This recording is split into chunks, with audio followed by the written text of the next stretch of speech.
All right, we are back with another episode of MasterChef. Last week, we saw the last round of Apron Gets with Gen X. I was actually kind of surprised with a couple. There are a couple in this round that did way better than I could have imagined. And definitely, I think we have one, maybe two top five in this round. We'll get to it. Also, guest judge, Christine Ha, welcome back. Now, if there's anyone that has shown as a guest judge that they deserve and have the chops to be a full-time MasterChef judge, it's Christine Ha. She's great, to the point, precise, knows what she's talking about, has energy, is engaging. I feel like MasterChef is getting ready to make a move where we get a previous MasterChef winner as a new judge. I don't know, just speculating. I wish I could be the judge, but here I am talking about the loser. Let's get right to it. Scott from Southlake, Texas. Hey Scott, you and I are gonna talk. I also live in Dallas. I think right out the gate, this was bullshit. Like Gordon said, cooking the backstrap of the venison, and I love that you went venison. I did venison in the finale. Your dish looked, for a Gen Xer, so refined and such a great version of an elevated Southern comfort dish is what I felt. And it looked beautiful. It also looked like you almost forgot them green beans going on to that plate when you were trying to get it ready and get it to the judges. Looked like it got sketchy there, but that's what happens, and you made it through. Joe was so super technical on you. Yes, you obviously should have seasoned the meat before dredging it in the flour, but that's something that can be taught super simple. The fact that you nailed the cook on that venison, the fact that you had finesse with a Southern comfort dish, and then your purpose and your reason there to like honor your legacy. You are everything that should have made it through, and I don't know why you didn't. And I think even though you didn't win an apron, I would still let you come on the podcast and talk, hear about it, and then I would love to collaborate in Dallas if we could. So watch out for your DMs, Scott. After that, we got Timberly, who in my opinion is some kind of weird version of Stephen Lee. She's got her garden. She's super quirky. I hated it. I just immediately was not into it. And it was just vegetable. I mean, okay, so it's a cauliflower steak, panko crusted cauliflower steak. She didn't crust it. She just piled panko on top of her cauliflower. It didn't make any... I'm going to be quick with this one. I don't know how she made it through and Scott didn't. Arthur from Malibu. Freaking love this dude. Arthur, I feel like I've seen you around Malibu, maybe at the Whole Foods a couple times. Keep an eye out. Let's keep an eye out for each other. Your dish, dude, so complex in such a really smart, genius way. And yeah, taking a page out of the millennial book of a dashi, a foam, olive oil poaching the bass. Brilliant. I think if I would have poaching a fish, I would have done a halibut, but still, conceptualization of ingredients and a dish, fantastic. I think you're going far, man. I'm calling top three on you. I don't know if I've called a top three already. I don't know if people are keeping track of my Hail Marys here, but I think you're top three. If and only if you do a really good job in your team challenge. See how that goes. I will point out the way Gordon said, this is good. When he says good like that, he truly means it. And that means you really did a fantastic job. Yeah, I'm excited to see your journey, man. And I hope you make it to top three. Just really excited. Definitely coming to find you on Instagram to see what you're up to. Soren. Oh my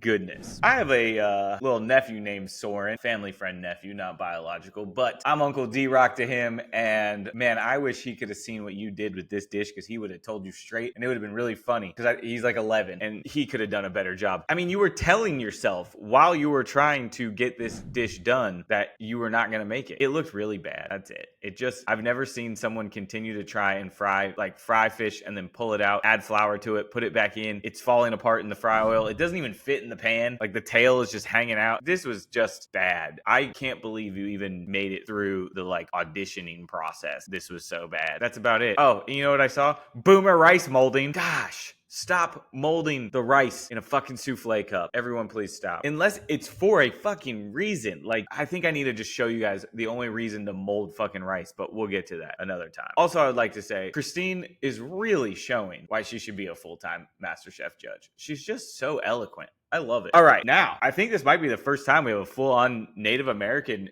in the MasterChef kitchen. I could be wrong. I haven't watched every season, but this one's notable. Sunshine, fantastic. Her whole family's amazing. You gotta love the tribal drum just banging on while you're cooking. I would also maybe call that an advantage. Pan-seared halibut with creamy polenta and succotash. Another polenta. I didn't know succotash was an indigenous word and component, and that's super cool. I actually didn't know where succotash was from, and I've made a ton of them, and so now I learned something. That's really great. Super ballsy to just cook the halibut in the pan without putting it in the oven, that's just silly to me. I don't even think it's ballsy because there's no point in doing that. Put it in the oven, let it roast, get it right, keep those juices in. Crazy that you just didn't do that. But anyway, then Sunshine, you're plating. I mean, obviously we're all figuring it out, but have you not watched an episode of MasterChef? I've never seen a full court deli go on a plate upside down to outline for your swoosh. Just put it on the plate, swoosh your wrist. It's just a quick flip of the wrist and it's swooshed. And that's it. And also creamy polenta. We don't really need to swoosh that because then it's going to lose all of its heat and it's just going to fall. Like this, I think you should have put in like a big bowl, filled the whole bottom with the creamy polenta, piled the succotash in the middle, and then put the fish on top. And then that would have been really beautiful. But again, that's the artist in me. I think, like Gordon said, he had a little dry fish, because maybe this is the fish that should have been olive oil poached and not just cooked in the pan until it was dry. I'm shocked that they let you go through with the errors on the fish, basing this off of how they treated Scott. So Scott is my bar for this whole episode and this whole recap. And again, I think with Scott's technical errors versus these technical errors, Scott should have gone through. But I will say that I think Sunshine makes it to number 11. Calling number 11. I mean, I don't think she makes it to top 10, but I don't think she's first out. I think she makes it to number 11. Marie, sorry you didn't get an apron. I love the way she plated this, and it pains me to say this. In season 12, when I got to cook for Christine Ha, I did a soft shell crab banh mi. Moments before plating this dish, I was gonna make this banh mi a plated dish and not make it a sandwich because that's my style. And if I would have plated it, it would have looked very similar to how she plated her dish, yet I didn't, because last minute I was like, plating doesn't matter for Christine. She's judging my dish. It's solely on flavor because she can't see it. So I said, I'm going to spend more time on these ingredients than thinking about how I'm going to put it on the plate. And I made it a sandwich and honored the traditional way that a banh mi was made. And then Gordon said I should have plated it like differently. And I was like, you son of a... Anyway, that gave me a little flashback. But yeah, her breading was super dark. And I don't think beets and soft shell crab go together like this. Like you could have a soft shell crab dish with like kind of cauliflower puree and then do pickled beets with some other pickled vegetables. That's how you could maybe sneak in the beets. Just beets so much. And with the crab, I don't know, it didn't work for me, and clearly it didn't work for them. She's out. Moving on. After Marie, we had Chris. Gosh, his kids, they seem sweet, but man, could you imagine cooking in the kitchen at home with them all day? No wonder you're going to MasterChef and trying to get out of that house. Chris, jumbo shrimp, smoked Gouda grits, and a blackberry gastrique. Interesting. Not the shrimp and the grits. That makes a lot of sense. The blackberry gastrique, for those of you that don't know, is a reduction of blackberry in vinegar. But I guess you need the acid, because here we go. We got Gouda and grits. And I remember a boomer doing Gouda and grits, and Chef Ramsay didn't like it. He nailed the shrimp. Looked amazing. Seems like he's got a good Southern New Orleans backstory and cooking from family roots. And Aron loved the blackberry gastrique. That's one of those for me. I would have to taste it to really have an opinion, but it looked good. Dish was plated well, but god damn it, all we have seen: molded souffle rice, whipped potatoes, and grits, like creamy grits. What else are we going to see this season? There's going forward. We better not see any more whipped potatoes and creamy grits and, again, rice in a souffle mold. Please, please. I'm begging all the MasterChef gods that we don't see any more of this shit, because that's all we've seen so far. I'm losing my patience. We got a nice mislead from Christine, and he comes out with his apron. And then lastly, let me say real quick, Chris, if you continue cooking like that, I think you make top 10. But I think you're going home. 16 is my guess. 16. Daniela doing I can't say the full dish, but she's doing a chili relleno, and it's got a whole thing with sauce and pomegranate. This dish came out fantastic, and I wish I could eat it. My dad loves making chili rellenos, and he always fries them, and she did a roasted one. This dish looked so cool. The almond and the pine nut sauce, like brilliant. I would have loved to see how she actually made that sauce. I visited Guadalajara. I got flown down to Guadalajara to cook for the U.S. consulate. They took me out one night to an amazing like 5-star restaurant and the way she cooked and put this dish together reminded me of that restaurant, which I think you should take as a huge compliment, because this is one of the 5-star restaurants in Guadalajara and most known in Mexico probably. It was such an amazing meal, and this dish totally reminded me of that.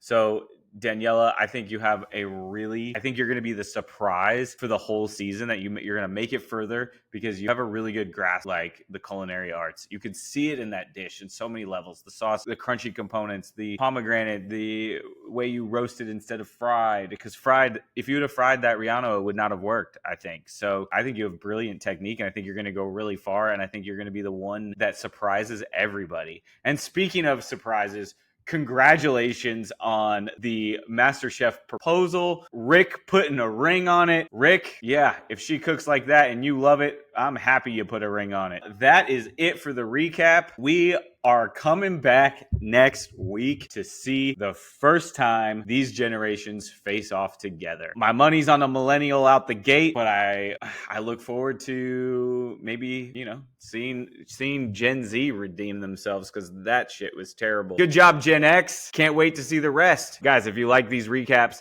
like, subscribe, and most importantly, share it.